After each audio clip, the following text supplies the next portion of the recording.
ಪ್ರೀತಿಯವರಿಗೆ ನೀವಾಗಲೇ ಜೀವನದಲ್ಲಿ ಲವನ್ನು ಮಾಡ್ತಾ ಇರ್ತೀರ. ಯಾವ ನಾವು ಆಕಸ್ಮಿಕವಾಗಿ ನಿಮಗೆ ಏನು ಅವರು ಒಂದು ಕೈ ಕೊಡೋದಂತ ಆಗಿರ್ಬೋದು, ಮತ್ತು ಮೇಲೆ ಯಾರೋ ಒಂದು ಸಿಕ್ಕಿದಾರಂತ ಅವರು ನಿಮ್ಮನ್ನು ಕೈ ಕೊಟ್ಟು ಹೋದರೆ ಮುಂದಿನ ನೀವು ಯಾವ ರೀತಿ ಅದನ್ನು ಇದು ಮಾಡ್ತೀರಿ? ಯಾಕಂದರೆ ಜೀರ್ಣ ಮಾಡ್ಕೊಳ್ತೀರಿ. ಯಾಕಂತ ಕೇಳಿದ್ರೆ ನಿಮಗೆ ನಿಮ್ಮದು ಪ್ರೀತಿನೇ ಮುಖ್ಯನೋ ನಿಮಗೆ, ಇಲ್ಲ ಅಂದ್ಬಿಟ್ರೆ ನಿಮ್ಮದು ಏನು ನೀವು ಕನಸು ಕಂಡಿರ್ತೀರಿ, ನಿಮ್ಮದು ಗುರಿಯನ್ನು ರೀಚ್ ಆಗೋದಿರ್ತದೆ. ಅದ್ರ ಬಗ್ಗೆ ನೀವು ಯಾವ ಕಡೆ ಒಲವನ್ನು ಜಾಸ್ತಿ ಕೊಡ್ತೀರಿ? ಯಾಕಂತ ಕೇಳಿದ್ರೆ ಡಿಪ್ರೆಷನ್ ಹೋಗುವಂಥದ್ದು ಕೆಲವೊಂದು ಜನರನ್ನು ನಾವು ನೋಡ್ತೀವಿ, ಡಿಪ್ರೆಷನ್ ಹೋಗಿಬಿಡ್ತಾರೆ.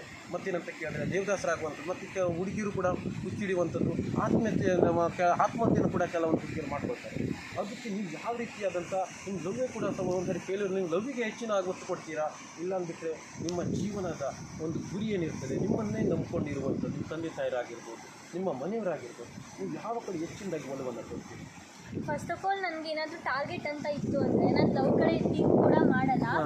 ಅಕಸ್ಮಾತ್ ಈಗ ಲವ್ ಮಾಡಿಬಿಟ್ಟು ಫೇಲ್ಯೂರ್ ಆಯಿತು ಅಂತ ಅಂದ್ಕೊಂಡ್ರು ಕೂಡ ನಾನು ನನ್ನ ಗೋಲ್ ಕಡೆ ಫೋಕಸ್ ಮಾಡ್ತೀನಿ, ಬಿಟ್ಟರೆ ಯಾವುದೋ ಹುಡುಗನ ಕಡೆ ಫೋಕಸ್ ಮಾಡಲ್ಲ. ಯಾಕಂದರೆ ನನಗೆ ನನ್ನ ಗೋಲ್ ಇಂಪಾರ್ಟೆಂಟ್ ಆಗುತ್ತೆ. ಈಗಾಗಲೇ ನಿಮ್ಮ ಗೋಲಿನ ಬಗ್ಗೆ ನೀವು ಫೋಕಸ್ ಮಾಡ್ತೀರಿ. ಗೋಲಿನ ಒಂದು ಈಗ ರೂಪದಿಶೆಗಳಾಗಿರ್ಬೋದು, ಗೋಲು ಯಾವ ರೀತಿಯಾಗಿ ಮುಂದುವರಿತಾ ಇದೆ? ಯಾಕಂತ ಕೇಳಿದ್ರೆ ವಿದೇಶ ಮಟ್ಟದಲ್ಲಿ ನಡೀತಿದೆಯಾ, ಇಲ್ಲ ರಾಜ್ಯ ಮಟ್ಟದಲ್ಲಿ ನಡೀತಾ ಇದೆ ನಿಮ್ಮ ಗೋಲ್? ಸದ್ಯಕ್ಕೆ ರಾಜ್ಯ ಮಟ್ಟದಲ್ಲೇ ಇದೆ, ಬಟ್ ಯಾವ ಥರ ಅಂತ ಹೇಳೋಕ್ಕಾಗಲ್ಲ. ಯಾಕಂದರೆ ನಾವು ಬಾಯಲ್ಲಿ ಹೇಳೋಕ್ಕಿಂತ ಮಾಡಿ ತೋರಿಸ್ಬೇಕು ಅನ್ನೋ ಸ್ವಲ್ಪ ಇದೆ.